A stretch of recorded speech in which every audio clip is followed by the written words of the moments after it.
welcome back to Your Inner Spark. I'm your host, Lana, and today we are joined by not only my dear friend, but someone who has worked in the trauma recovery space for quite some time. Welcome, Cassie. Thank you for sitting here in this conversation with us today. Thank you. Thanks for having me. All right, so the first question I have to ask everybody is, when is the first time you felt your inner spark, or that inner nudge, that inner spirit, that inner calling within you that has guided you to the path that you're on right now?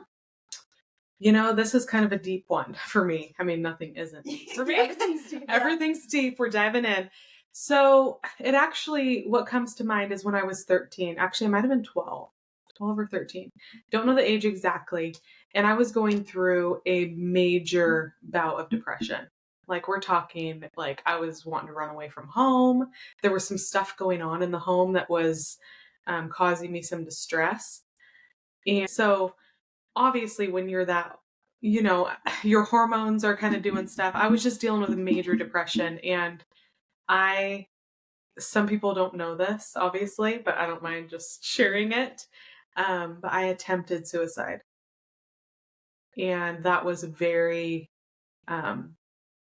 what's interesting about that is that I didn't actually know what I was doing. Like, to be honest, like, I just had heard about what that meant. And the true reason for that was that I just wanted to not feel the pain that I was in. I was in such an inner pain that it was like, okay, if I can feel some physical pain. Is this too graphic? If I kind of No, go into detail? Okay. I totally relate to that. Okay. So basically, and like, I feel like there was a whole lot of other things happening in that time where I had this attention need and I didn't know how to fill it. I didn't know how. I was like craving some sort of attention. And it's so interesting how people respond. But basically, I would go out in the woods and I would take blackberry bushes and I would just scrape my face. Just like, what in the world? Like, I wanted to feel a physical pain instead of, I wanted something to take my mind off of what I was feeling inside. And then I would be like, then afterwards, I'd be like, oh crap, like, how am I going to cover this up? I'm like bleeding. And so, of course, I probably make up some story, but this is very vulnerable because I obviously haven't shared this with many people. And so then when it came time, it was like, okay, that's not taking away the pain. I had heard, trigger warning, by the way. I had heard that, like, obviously I didn't have a TV growing up. And so it's not like I like watched a bunch of crazy movies on this. And so I had heard that if you cut your wrist, then you would die, basically. And so now this is just kind of just showing you like how naive and how innocent I was. And it's just like, I just look at my little self and just want to give her a hug because it's like, oh my word, like, I didn't even know what I was doing. And so I literally cut the wrong side of my wrist. The top side. Like, I cut the top of my arm. And I mean, I was literally like screaming. And I wasn't dying. And I'm like, why am I not dead? I know that sounds so bad. But like, that was like, so something happened in this process. When I'm bleeding all over, but like, I'm not dying. I don't even feel like I'm close to death. In fact, I feel more alive because my adrenaline is probably kicked in. And I'm like, oh dear, like, okay, this isn't obviously working. And the pain got so intense. And I'm like, I got out of that whole thing. It like shocked my system. And so I quickly bandaged myself up, and I don't remember exactly what I said. I think I told someone I got cut by glass or something, but which I don't even know why they believed me.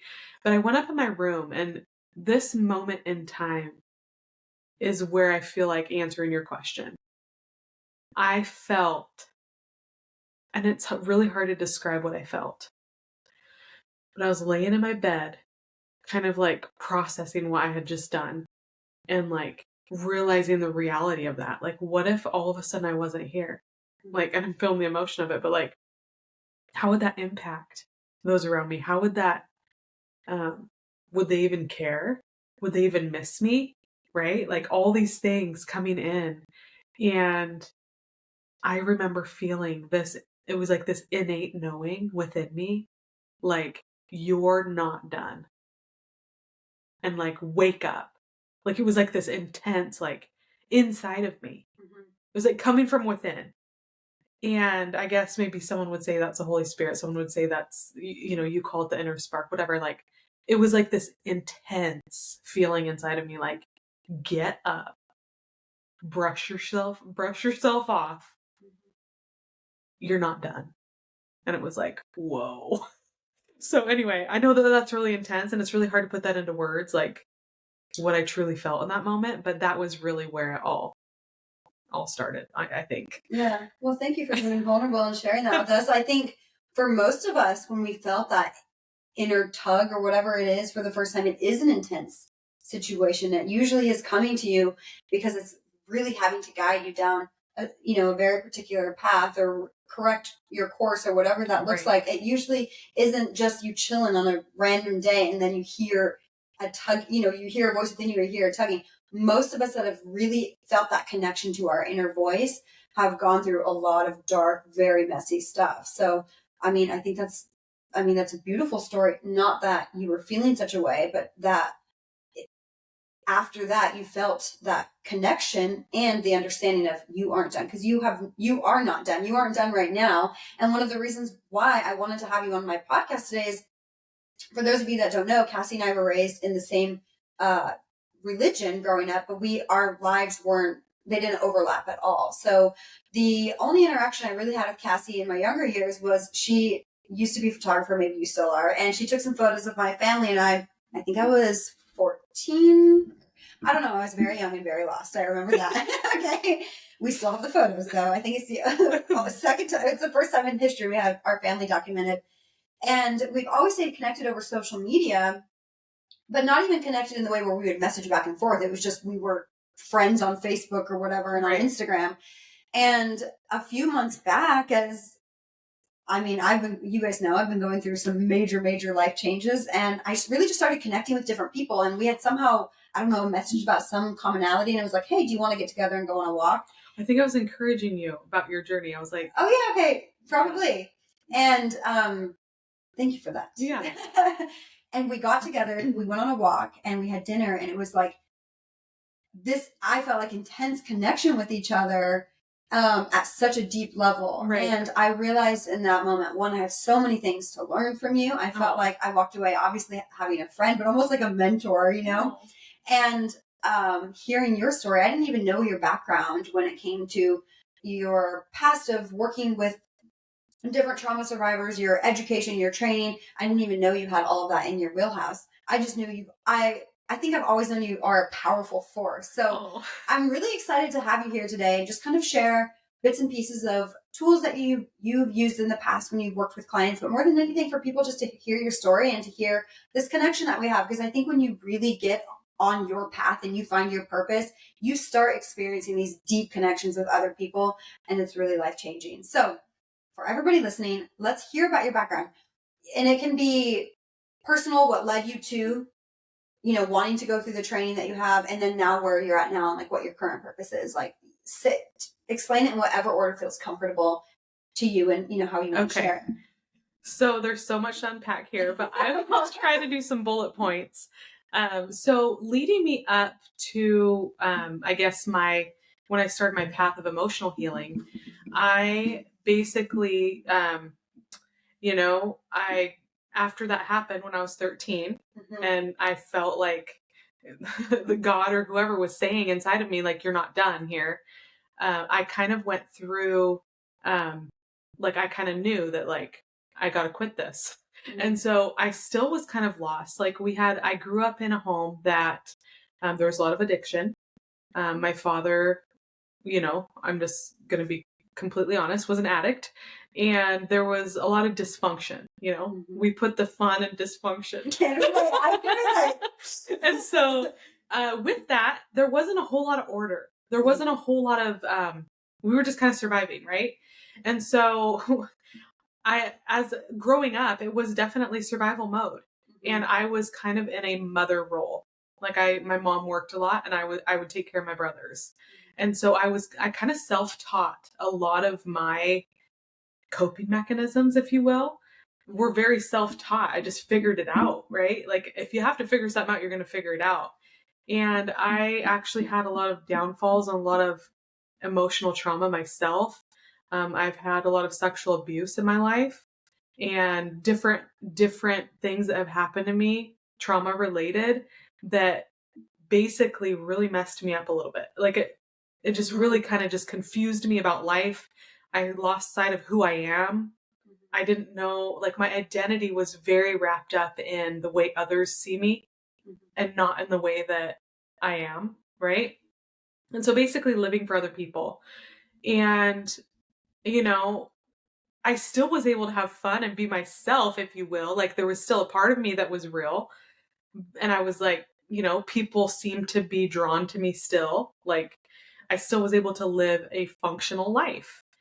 Uh, but as I got older and I got married and I started having kids, I'll tell you what, relationship will definitely kind of show you who you are, right? Because they're like, you get married and it's like all of a sudden there's a mirror standing in front of you. Like, what do you need to work on today? Yep. Let's work on your communication.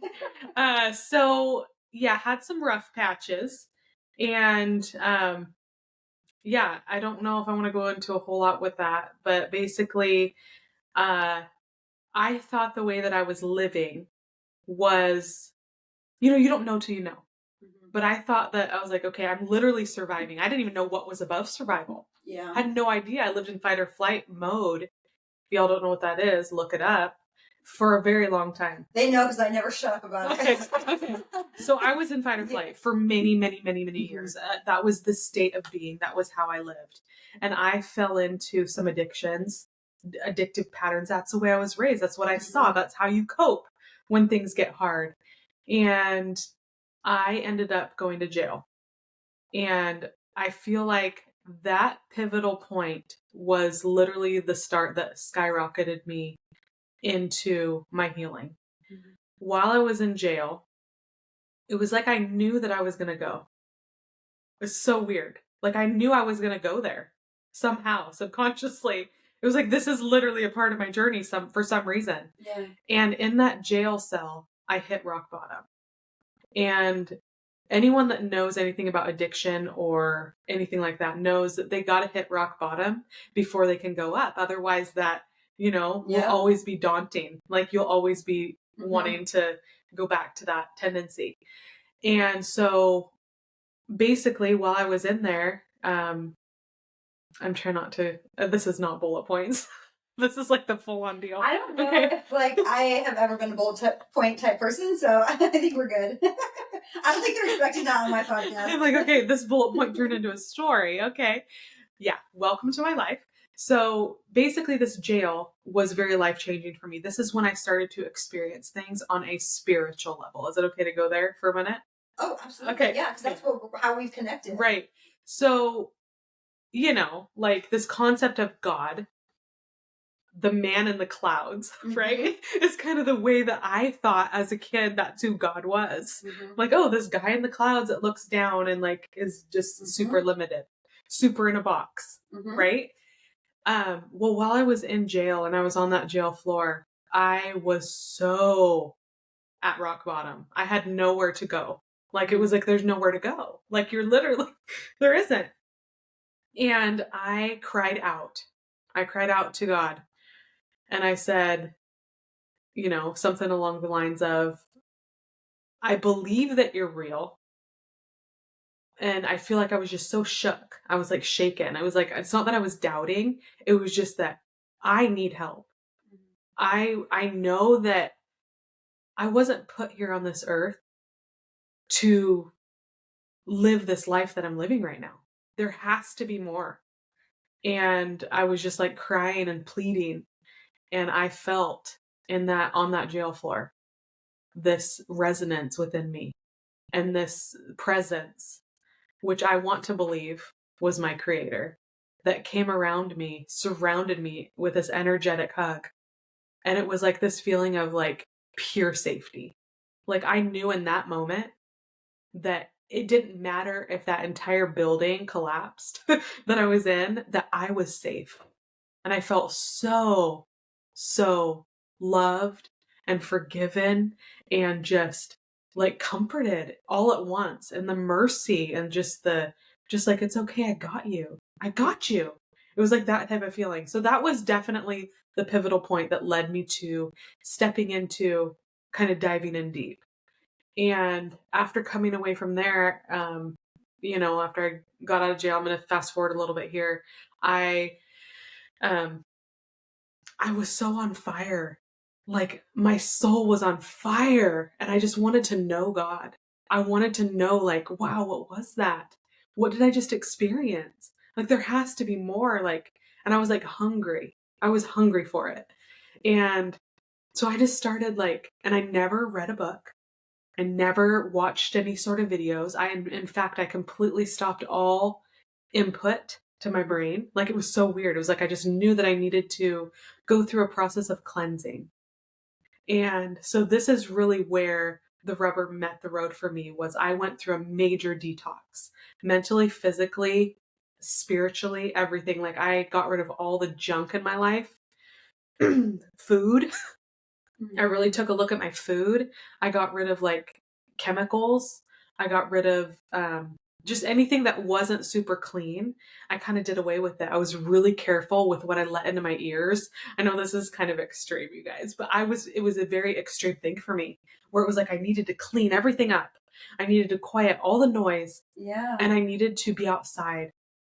And I literally like, I would go on these walks and I would talk with God on these walks. And as I would walk, I would get these revelation of like kind of like encouragement and like clarity and like, I don't know, maybe I was learning how to pray. I don't know. It was just such a journey that I didn't know what I was even experiencing, right? Yeah. But that was definitely what kind of projected me onto, okay, this is it, this is big. And then I recognized that I have a gift. And that's really where I was very embarrassed to talk about this for a long time because it was different. Mm-hmm. And I knew that a lot of people would be like, okay, that's weird. That's woo woo. That's whatever. And I'm like, it is me. So let's just be real. Yep. So I recognized that I had a gift, and it's an energy gift to where I can read energy and I can read emotions, and I can um, basically identify the root of an issue and help remove it. And so it started with myself. And so it was almost like I felt like I was being given this gift to be able to heal.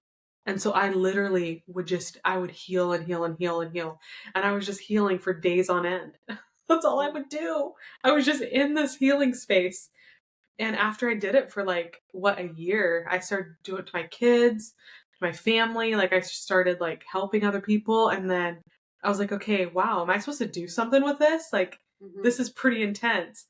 And I went and talked to a couple different mentors, and I kind of like got some insight. Like, I wonder if I should kind of pursue something with this. And I decided to go to school and become an NLP practitioner. I felt like that really aligned with kind of my style of healing. And for those of you that don't know what NLP is, it's neuro linguistic programming, where basically the example I like to give is if you know Tony Robbins. Have you heard of Tony Robbins? Yes. Okay, so Tony Robbins uses NLP, where he like literally will pull someone out of the crowd and literally help them change their mindset right there. It's pretty cool. So I use a little bit different method, but basically it's helping people identify mindsets and belief systems that have kept them stuck and helping them recognize that there's a way to kind of unwind that and get rid of that. I specialized in emotional release and kind of went deeper into the emotional release side, where I studied emotion code super thorough. And that's really where I shine right there is with the emotional release, where basically I can identify an emotion.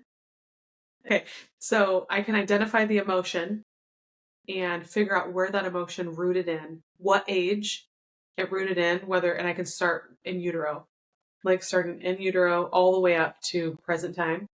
And we can figure out where it rooted in. Let's say it was 4 years old. we can go back to that time and work through that. You don't even have to know exactly what happened, because I can just feel the energy of it and help you walk through it. And then I find a matching emotion in a time that you actually can remember. Mhm. And that's the present one that we work through to help release that stuck one at age 4. Okay, so basically what I was going to say is that I was just going to explain a little bit more for those of you that don't understand what I'm saying. Yeah, I think it's important because I like even now I'm like, yeah, Okay, well, perfect. explain what does that process look Okay. like? Because for me, even like being a Right. very woo woo type person or becoming more woo woo, I'm like, okay, what does this look like? You know? Right. So one example that I can give is like, let's say you're 6 years old. This is a super surface example. You're 6 years old, you're at the lake, you guys are camping with your family, and you break your arm. Like you're riding your bike and you crash and you break your arm, and you have to leave that fun camping trip and go to the hospital, and you have to stay with grandma and grandpa for the rest of the camping trip. And it's just like this huge, right, emotion. And let's say, you go about your life, and let's say all of a sudden you're 26 years old, and so all of a sudden your arm starts hurting. And let's say you start developing some sort of arthritis in your elbow, or like some sort of condition, right? This kind of is going to show you that emotions are stored in the body. So let's say your arm just starts hurting, or let's say sometimes it doesn't show up in your arm. Sometimes it shows up as massive migraines. Sometimes it shows up as can't sleep. Sometimes it shows up as anxiety. Sometimes it doesn't show up physically, and it just shows up as an emotion where you're just like super emotional and you just can't figure out why. But basically, in more cases than not, an emotion that's stuck will root into your body somewhere. And there are different organs in your body that some emotions gravitate towards. So I don't know if you've ever heard this, that anger is stored in the liver. Have you heard that before? Mm-hmm. Okay. So that's one of the main ones, is anger stored in the liver. And you can kind of do some more research on this. It's actually very fascinating. But anyway, so basically you're 6 years old when you had the incident, and then 26 years old, all of a sudden it's surfacing again. But you have no idea it's about that. You're just focused on, my arm hurts. And I can't figure out why. I've been to doctors, I've been to whatever, and I can't figure out what is wrong. So basically, what I would do in that point, when someone would come in with a hurt arm or whatever, to figure out if it's emotional, I do this thing called body talk, and I use a method called muscle testing. Are you familiar with that? A little bit, yeah. So most chiropractors use muscle testing. And it's basically just asking your body a series of questions like, where is this emotion stored and when did it get stored there? Because our subconscious mind is a wealth of knowledge. It's a library for our entire existence, and it can pull from that. And so that's basically what I'm tapping into your subconscious, asking your body basically what's going on here. And I have a different way of doing it, but basically that's how I figure it out, is through those tools. And then I'm able to get to the root, like, oh, wow, the emotion that's stuck here is actually abandonment. So this little girl felt abandoned by her family because they just brought her to her grandma to basically take care of her, and like left her as right. So usually what will happen for this to start hurting, or for it to surface, is a trigger. And for those of you that don't know what a trigger is, it's something that happens in life that triggers a past emotion or event. So let's say this girl that's 26 went to that same lake and was just going on a walk. That's all it can take. She could just be in the same spot, or she could have been riding a bike and had that same, right, her mind remembered that, oh, last time I was on a bike, I broke my arm, right? So usually a trigger is what will surface these emotions, and that makes it ready to process. So anyway, that's a lot. I mean, for me, well, first of all, going back to what you were saying about like your own spiritual journey, we talked about this before a little bit, but it's like, for me, the way that I identify with my higher power is slightly different than you. But like the process that I'm going through currently is like exactly what you're describing. I mean, just like a deep cleanse. I just completely have changed the way that I eat. And I've always eaten pretty healthy, or so I thought, it's like beans, rice, protein, like berries, smoothies, and eating very little. Like my body's not called for hunger. Like I'm just not hungry at all. I've given up watching TV. I really haven't been listening to that many podcasts, although I keep being like, I need to listen to podcasts because it's going to help me be a better host. But I'm like, I can't bring myself to listen to podcasts. I listen to music, and I'm intentional about the music that I listen to, because music changes your vibration. It changes your brain, right? So I still have been listening to a ton of music, but I'm like making sure it's like good energy music and it's not like sad and depressing music.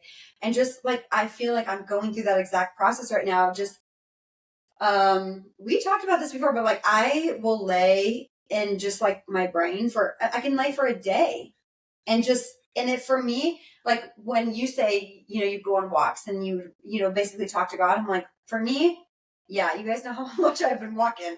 And there's a reason for it. It's because I call it like a download. It's like this information is coming in from somewhere.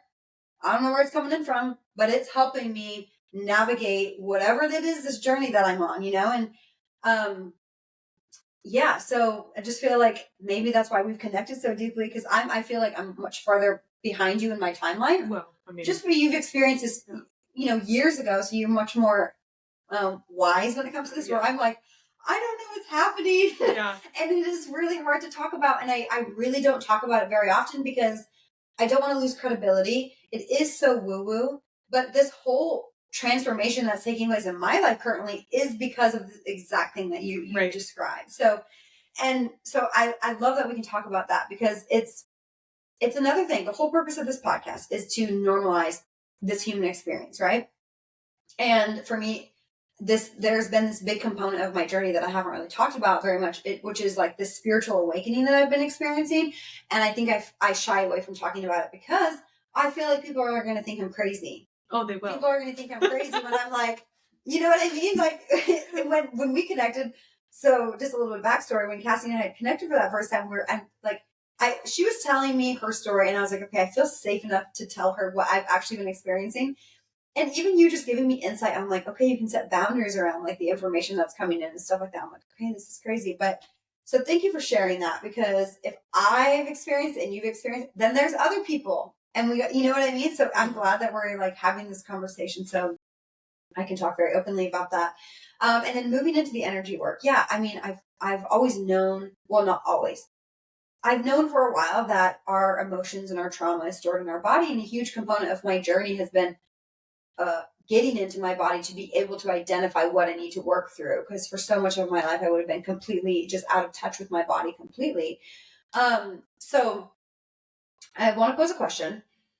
I know you've worked with like trauma survivors, and I've talked a lot about my own journey of being sexually assaulted, my sexual trauma, just my trauma in general, right? If I came to you, because for me, like I can feel triggers in my body, and I don't really feel it in a specific place. It's just I guess it would just be full body anxiety. Right. Like for me, when I get triggered, it feels like my nervous system gets so deeply upset. And then it's not like a certain pain that's lingering. It's just anxiety. It's full body anxiety, right? So if I came to you, like obviously I'm very consciously aware of the fact that I have these traumas in my past, like sexual trauma and whatnot. I mean, I know that obviously like we can't like walk through that entire process, but if I just, if I came to you and was like, hey, this is my background. So it's not even like you need to dive too deep to figure out what those major events were. Like what is that?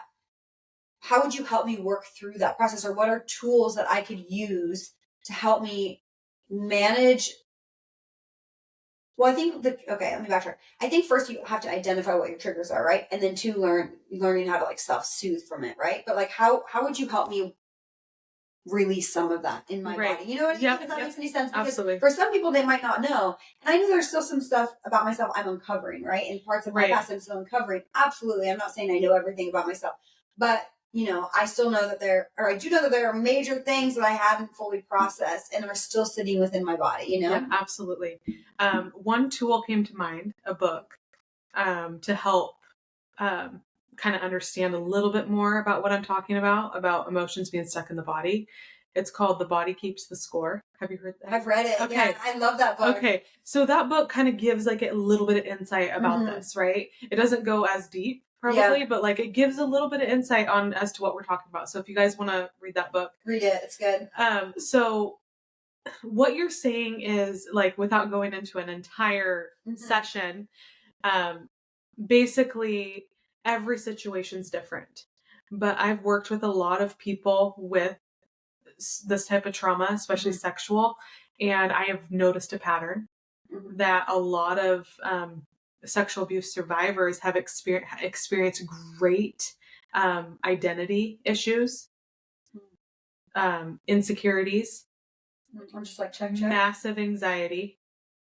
Check. And I mean, depression, I feel like kind of comes along anxiety. Yeah. But really, it's really targeting that self-worth. It's almost like their self-worth is just, and their confidence is just really lagging. And it's because when something happens like this, it's like there's so much shame around it. Like you kind of unpack that in some of your other episodes. Like there's just so much shame that's attached. And so the first thing that I do, or I did, I'm currently not, I'm going to get like a lot of messages, right? Yeah. To be clear, she's no longer running her practice actively. Yes. But we're talking about her experience. Yes. I'm actually in a different trajectory right now. And maybe we can talk about that in a little bit. We'll dive into that at the end, yeah. So basically, what I would do is I would invite you in, and my main thing is making the person feel comfortable and safe. Because when you're coming in to work through things that was not safe, it's like it's going to you need to create a really safe environment. And that's where sometimes when someone really can't get settled, that's where I'll use some of the tools like hypnotherapy, where I'll just do a quick guided meditation to kind of get them out of their head. Even though sometimes it's hard for people to, at least they'll relax a little bit. And sometimes I use aromatherapy techniques with essential oils to kind of just slowly help them relax and just get them to a chill place where they can get out of fight or flight for just a minute and just maybe consider, like, what if we could work on this, right? Yeah. And then when I get them kind of relaxed, then we'll kind of go into, I usually ask them, what are 3 major things that are bothering you? And if it's anxiety that's debilitating, we'll just focus on that one. And so then I'll just basically, I honestly just start asking your body questions. And that's where I start, honestly. And your body is what tells me where to go next. Does that make sense? So it's like, it's almost like I couldn't like show you unless I like show you. But yeah, no, that's fine. So let's dive into hypnotherapy then, because that, I'm really curious about that. I've never been hypnotized before. The only information I have about hypnotherapy is literally the fair. Okay. So where you pack like a chicken and they tell you what to do. Oh man, I was like queen of those. I did it every year. But I've been seeing some stuff on the internet, and if it's on the internet, it must be true. But how people use hypnotherapy for like manifestation and just to really help them visualize and like guide their life down the path that they want. So I'm very curious about it. So tell us more about hypnotherapy, what it can be used for in a clinical setting, all that. Okay, so I mostly focused for hypnotherapy on birthing hypnotherapy. So hypnobirthing is what they call it, to help mothers who are going to do a natural birth, helping them get to a place where they feel empowered, confident, and like they know what the heck they're doing. Even though it's very unpredictable what birth is going to be. And so that's kind of the realm that I've really focused on. But I have used it in trauma as well.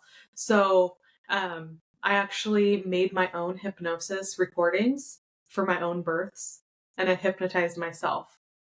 Isn't that cool? That's so wild. I love that. Because I knew exactly what I needed to hear. And like, I feel like it's easier to trust if you know the person, because so I will just to kind of throw this out there, all hypnosis is self-hypnosis. You're only going to go as deep as you allow yourself to go. Nobody can literally, the fair completely gives it a bad rap, because nobody can literally hypnotize you and be like, oh, I need you to quack like a chicken. I need you to, take your pants off. Like, you're not going to take off your pants if that's against your moral code. Do you see what I'm saying? You're not going to take off your pants if you're not comfortable with that. Yeah. I've always wondered, like, were the people hypnotized or were they up there? I've always wondered that. So they are hypnotized, I feel, but it's like a different type. It's not as deep, and it's like basically like for show. Yeah. Where it's like when I got hypnotized at the fair, it's like you're kind of in a trance, like in a sense, but you know what you're doing, Yeah. but you don't even recognize the crowd. Like the crowd doesn't feel like they're there. Does that make sense? Yeah. It's kind of a weird thing, but you know what you're doing. Yeah. Really, like, so you're not going to like cross boundaries. Right. You're not going to cross. If you feel uncomfortable with something, you're not going to do that. Yeah, that makes sense. And so basically, before I do a hypnosis session, like I have done just hypnosis, like without any other work. And we will talk, we'll talk for quite a while, just getting clear on what their goals are. Mm-hmm. So let's say they're doing a hypnosis where they want to stop smoking, right? Mm-hmm. We talk about when they started. I get a lot of information on them, and figuring out kind of, I go the extra mile and get to the root of why they started smoking in the first place. Yeah. And so I'm able to kind of like tie in, and then I get their goals of why they don't want to smoke. And I'm able to add that into the hypnosis. So basically, let's say they say to me, one of the reasons I don't want to smoke is because I want to be able to be alive to watch my kids graduate and their kids graduate. I don't want my health to be impacted. Let's say that's one of their goals. So then when we go into the hypnosis, after getting them relaxed, like literally they're on a beach somewhere, right, in their mind, I will literally say, after, today I am done smoking. Today is the last day I will look at a cigarette. Like whatever it is, whatever I'm going into, they're called suggestions. I will put one in that says, I want to watch my son, Jeffrey, walk across the stage. And like, like basically their own desires, I implant them back in when they're in that state so that they know. And you can call them rooting in, like you can root in different ones. This is actually an NLP thing where if you touch them while you say something, it roots it in. Interesting. Like, okay. So I can say, basically when they're hypnotized, or you can do it I can do it right now. Mm-hmm. Like, after you're done working through something really intense, I usually do this at the end of the session where I'll come up with words that make them feel safe, make them feel happy, and things like that. And like, let's say it's the phrase, I am safe. And then I'll say, I am safe. And then I'll touch here. And basically, and I'll just you can root it in, you can layer them. Like, I am safe, I am fine, whatever they are. And then basically when you're in a pickle, and you're feeling like your anxiety's coming back, you can touch yourself there and it will bring you back to that place of I am safe, I am this, I am that. It's crazy how your brain will remember. If you're like, okay, that's my button. That's my little... The human body is so interesting. I know. It's so crazy to me, all these little techniques, right? I know. Because it's just stuff that's not taught in like Western medicine at all. It's like, oh, you feel anxious and you feel depressed, and I'm not shaming anybody that goes down this route, to be crystal clear. But in Western medicine, it's like, or modern medicine, it's like, here's a pill. Like, there's so many other ways to just like work through what's sitting within your body. Right. That's, but that's just it. In society, that's why so many people are in fight or flight, is because we're not taught to sit. We're taught to go.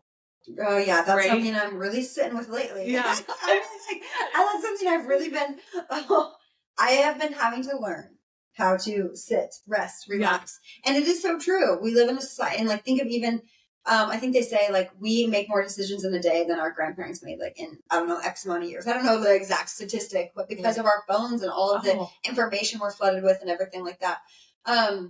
So this is kind of personal, but I'm just curious what your thoughts on this, and maybe I'll edit this out. But, when I was in high school, when I was early in high school, so I've had some weird health things come up, and we've never had an explanation for it. It's always just been stress, which is the fact that I think my body has just been clenched tight in survival mode for so long. When I was in early high school, I started having intense lower back pain, like muscle spasms in my lower back. And I wasn't like an athlete or doing anything, it just came out of nowhere. And I went to the chiropractor like 5 million times, and they basically figured out that like one of the vertebrae in my spine was like kind of out of whack. I don't know, like had twisted a little bit. And they basically were like, stress caused it. Okay. Then a year later, so I went to the chiropractor like once a week, got it figured out. I've never had a problem ever since. Then about a year later, I had my hair fall out. Like on the backside here, My hairdresser will attest. Literally just a complete bald spot. And it was the same, it was I was in the midst of navigating a lot of stuff. Like we had lost our family home, we had moved, just, I started coping with alcohol, all this stuff, just lost my hair. Got all these tests done. They were just like, it's stress again, okay? Well, I'm sure it is stress, but I'm just like curious what your thoughts are on this. And then in 2021, I was in a really unhealthy relationship. I was, my life was way less stressful by textbook definition, Right. But I had not worked through anything yet. I mean, like, I had started doing talk therapy, but physically in my body, I had not processed anything. I was still like this clenched fist. Same exact spot. The same exact spot. I lost all my hair again. Now it's growing back out. So I haven't had like things where it's like, oh, I have like a weird pain or whatever. But like, I'm curious, if I came to you with those symptoms, like, what would you just be like, oh, it's stress? It's just no. Like, what would you say it was? What were your thoughts? I would not say it's stress. I would get to the root. Let's get to the root. I'm kidding. Now I don't have a problem. I'm just like, when I look back on my life, I'm like, my body's been telling me so many times, hello here. There's something going on. I'm willing to help you when you're not on the air. But it's kind of crazy to think about. So, okay, so you obviously have some very unique ways that you've helped people. I love that. I'm all for alternative methods, okay? If you, with your experience, all of your experience working with different people that have experienced all different things, and you have somebody at home listening to this podcast right now that's like, okay, I don't have access to go and see see anyone. I'm not going to go and hypnotize myself. Right. I'm not going to be able to see an energy worker or anything along those lines. I'm just an ordinary human who's gone through some stuff, and I'm trying my best to cope. Like, what would you say are some of like the most baseline tools or or habits that they can utilize at home to help them start to work through whatever's sitting in their body? Okay, so there's 3 that I'll give right now, and they're very easy. Okay, so, and they're free, which is even better. Even better. Okay, so we were all given them. We were already all given these tools, and we forget to use them, or we don't know how. Okay, so the first 2 were given at birth. Okay, and the third one maybe was if you had a good birth. But okay, so the first 2 is the first thing we do when we're born is we take a breath, right? So I cannot stress enough how much breathing has impacted me in my journey. And I know that you've done a lot of breath work. Oh, it's changed my life. It's phenomenal. So breath work is definitely something that you can do on your own. And don't be alarmed. And when you start going into it, you can start very simple. You don't have to have it all figured out. Find a safe space to lay down where you're comfortable. Breathe in and out. And do not stop. Do not have a break between your breaths while you're laying down. And I like to put my feet flat on the ground and my knees kind of spread apart. Is that how you do it? Because what happens is when your brain gets out of the cortical control and you start going into your body, your legs will start to shake. And that's releasing trauma. You don't have to know what you're releasing. You might get a little lightheaded because it's like your body's like, am I hyperventilating? But you're really not. You're just continually breathing and you're getting out of your brain and into your body, and your legs will start to shake. And you just let that happen. And it might take a few times before you start feeling anything. So don't give up on it. But that's the first tool I would give. That's extremely powerful if you can find that quiet space to do that. And then the next thing is, the second thing we do when we're born is we cry. And I feel like crying is very underrated. Crying is like my favorite thing. It's my favorite. I love to cry. Every day. That's why I love like sad music and everything. I'm like, it's a release. Okay? I love to cry. Okay, you're like my favorite thing, because like literally, I'm not even kidding you, crying is like my favorite. It's I love laughter. Do you want to cry again? I know, right? Like, because crying, think about how important that was if the creator designed us, that's the second thing we do. Breathe and cry. Okay. Those are important. It's the first things we do when we're born. And so We're able to do that before we know anything else on this earth. And so those tools were already a gift. So let's use them, right? Allow yourself to cry. Break down those walls about shame, about being a baby or oh, you're so immature or you're so emotional. You know what? Screw that. I'm sorry. Like that stigma needs to go. Yeah. Crying is so healthy. And I don't care. Like I don't care who I'm crying in front of. Like if I need to cry, I just cry. Oh. And then some people are like, oh my word, like, are you okay? And like, do you need anything? No, I'm just releasing. I'm totally fine. Like, in fact, don't touch me. The amount of times I'm at the park, I'm just crying. I'm like, hi. To anybody walking by, but I'm like, no. And sometimes I happy cry. It's not always, it's not always sad. It's just a release. And oh, it's so good. And I've had a conversation with many people that are like, I can't cry. Right. Okay. That's okay if you feel that way. What I recommend doing is find, and I don't know, maybe you'll disagree with this, but if you feel like it's impossible for you to cry and you just feel like it's, listen to the saddest music you possibly can, like truly, or watch a really sad movie, like allow something, this, whatever it is, this media or whatever it is, to like invoke that emotion within you. Because sometimes for me, you just need to start. And for me, driving in my car is when I cry the most. Like I cry in my car all of the time, and it's so therapeutic. But I also really sometimes, like, I don't really need it anymore because I cry over everything now. But for a long time, because I felt so numb, I would just started using music as a way to like invoke some feelings within me. And then I think I felt more free to allow myself to cry over music. So it's like, well, it's just the song. It's not because I'm being a baby. You know what I mean? Right. It's not because I'm actually like sad about anything. No, you know what I mean? So yeah, I know a lot of people that are listening are going to feel that way, because just I've had so many conversations with people in my circle that are like, I don't cry. Right. So and it's very common. Cry away. So, yeah. So the third tool that I would give is validation. Okay. Self-validation. And I can't stress this one enough either, is that our brain will believe what we tell it, especially if we're consistent with it. So if you're dealing with self-worth, literally, this is what I did. And I wish I had pictures of it, because, and I actually might somewhere, but at the beginning of my journey of when I started emotionally releasing, like it was like so much stuff was coming up from just the sexual abuse and just different things that I'd went through, to where I was facing these deep emotions that I did not feel equipped to deal with it. And I just started asking God and praying for answers, like, how do I deal with this? And basically I was taught by God how to do all this. Like, I didn't read a book. You know what I mean? Like, it was like, I know that's crazy, but like, that's just how it was. Like, I just knew how to do it. And what I would do is I would write on my mirror with a whiteboard marker what my brain needed to hear. And I wrote like in different colors, and sometimes I'd erase it and write different things, but I would say it every time I would look at myself. I am worthy. I am loved. I mean, it takes time. So that's the other thing, is like, all of this takes it's time. going to take time. Like, I have been on this journey for over a decade, and I still, to this day, have these responses in my head of my self-image. I mean, you just got to witness it earlier. Like, I'll be like, oh, like, it was so ingrained in my head, because I was told as a small child that I was fat, that I was ugly. Maybe not with that word, ugly, but like that my crying was ugly. You see what I'm saying? That my crying wasn't acceptable.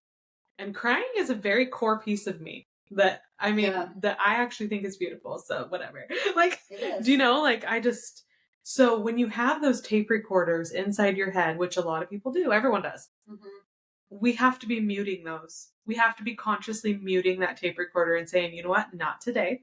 I'm not going to listen to that. And replacing it with positivity and those words of affirmation, and having them written on sticky notes in your car. And that's also a helpful tool. So that's what I can leave you with. That's pretty simple to start with. I think that's great. And I think the biggest reminder, like you said, all of these things take time. If you do breath work for one day and you write something on your mirror and you listen to a sad song and you don't feel better the next day, or even a week or even a month later, you can't quit. You have to keep going. Because I promise, especially if you are deep in something, if you've been operating, for me, like I was operating in a state of survival mode for 27 years, sometimes I feel impatient with my process, with my journey, with where things are at. And I have to remember, my body doesn't unlearn things in a month. You know, it's even like when I came off of hormonal birth control. I was on it for 12 years. I came off of it. It's coming up, getting close to 2 years now. But I had to continually remind myself, okay, in 2 months, my body's not going to regulate if I've been using something for 12 years. So the same concept applies here. If you've had thought patterns for a decade, 20 years, 30 years, 3 weeks or 3 months of affirmations does not undo all of that. And it is exactly what you said. It's all about becoming aware of these tendencies and these thought patterns and stuff like that. And like you said, self-correcting. I still have thought patterns that come up. I still have responses, but then I catch myself and I correct myself. Or even for me, it's the language that I used to speak to myself. Even when I'm talking to other people, I'll be like, oh, I need to shut up or whatever, you know, and I'm like, nope, I need to stop saying that or apologizing for what, you know, however it is that I am, because that's me telling my brain that there's something wrong when there isn't. So thank you for sharing all of your insight today. Yes. Tell everybody now, like, what you're doing, where they can find you, kind of what your path forward is, so they can, you know, check out what you got going on. Okay. So I have 7 kids. And so life is a little crazy. I decided that after much consideration to close down my business because primarily I need to be home with my kids. Like that's just, you know, I don't want someone else raising them. And so, but I still have a heart to share and a heart to continue this journey, honestly. And so my friend Jamie and I have started a podcast as well. And so it's super fun. And if you connect with Lana's content, you'll probably connect with ours too. Ours is a little bit different, but all along the same lines. We're on a similar journey of just unpacking who we are. And so you can find us on Instagram at youarewhole, you letter R and then H or WHOLE. That's the name. And then you can find us on YouTube at Untangled Roots is our YouTube channel. And so, yeah. I'm so excited for you guys. Also, you guys, I'll put all these links in the show notes. So if you didn't get the spelling, that's totally fine. We'll make sure it's listed. But you guys, you need to go check out her podcast episode. I mean, I've only heard the intro now that you showed me, and I'm like, oh my gosh, okay, I'm hooked. Or even the video you posted online. So I'm very excited for you. I'm very excited for you guys. I'm very excited for the world to have access to all of your gifts and everything that you're working through. But thank you. I did forget one thing. That's kind of important. I'm also in the process of writing a book.